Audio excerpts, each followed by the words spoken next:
Hi guys, Rob from Rob's Model Cars, and today you join me for another how-to tutorial. Today I'm going to show you how to use flocking powder. Now flocking powder is a type of ground up felt, and this is how we simulate carpet in model car interiors. You can use it in the front cargo area or the boot linings of car models also. Really fantastic product and very versatile. Now flocking powder comes in many different colours. I'm going to be just using black today, and I just bought this on eBay from a seller, the parts box, and they do lots of different colours. I found this one works really good. It's quite a large bag. I think this was about 20 grams, so you'll get quite a few interiors out of this. And yeah, so this is what we're going to use today. So other things you're going to need is a tea strainer. Now I use one of these ones that springs open. I can actually pour the flocking inside, and we can distribute the flocking without it flying out the top. So again, I bought this little cheap tea strainer on eBay for a couple of dollars. You're going to need one of those. I just use a broad paintbrush, and I use Tamiya enamel paint.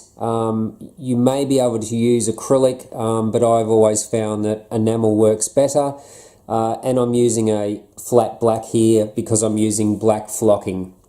So if you were going to use red flocking powder, I would use a matte red paint. So you want to use a paint color that is very close to the flocking color, and it's the wet paint is what the flocking sticks to. So this is a really easy process. Anyone can do it, so give it a go. So let's make a start. And also too, I work over a sheet of paper, so that you'll see in a moment that when I spread the flocking powder and some goes on my piece of paper here, I can tip this back into the bag. I'll show you that in a minute anyway. So let's get started. So I have these interior pans of the new Alpha Models LB Huracan Spider Kit. Now this is a resin pan. Even though I'm putting black paint on here to apply the flocking, I first painted this in matte black because there's some parts that I didn't want to put flocking on, and that's primarily these door sills where the door trim goes. So the flocking is only going to stick to wherever you've got wet paint, but if you want to paint up to an edge like here without having to worry about doing a fine edge, I'll actually apply some tape here so I don't get any flocking on here. I do have a center console piece that fits on the middle, so I won't be applying any flocking to the top, but I will be doing the sides, the bottom, and the back and the front as well, the footwell. So let's make a start. So again, I'm using Tamiya enamel paint, and you want to choose a paint color that is the same as the flocking color. So what you want to do, you want to apply quite a wet coat. If rather than trying to do a huge big area, you can split it up and do half at a time. So we'll do that today, and I'll show you how easy it is. So you just want to, that's why I use a broad brush, just because I can get a lot of paint on that paintbrush, and you can see how wet that is. I want a very wet coat. And I'm relatively new to flocking myself.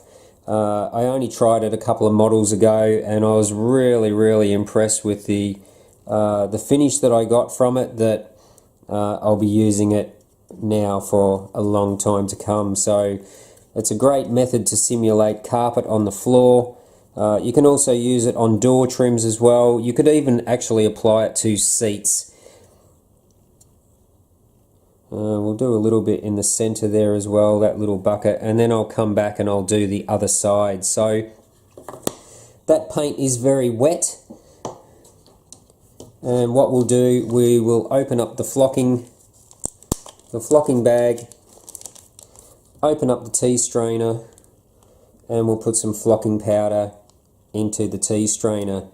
Now as you can see, it's very fine. Some of that's come out on the paper, which is what I want, because then I can put a fold in the paper and I can pour it back into the bag and reuse it.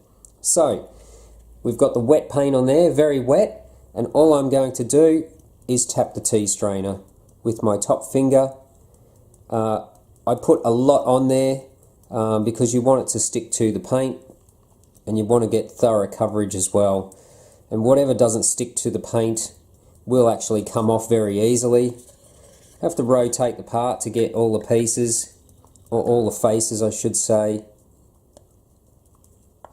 It's a little bit messy, but yeah, it's easy to clean up. So as you can see, oh, you might not be able to see, it's very hard because it's black. You can see that I've got a lot of coverage there. There's still some little parts where I can still see wet paint, so I will apply some more flocking into the strainer and just apply more where I see that it's wet.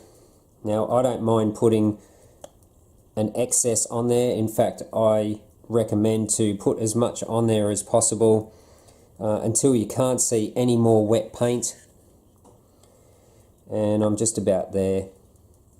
And as I say, any of the flocking that you don't use that comes on the paper, you will be able to reuse it. So I just shake that piece around, let the flocking move around a little bit, make sure that it's covering all faces, and then I will just tap it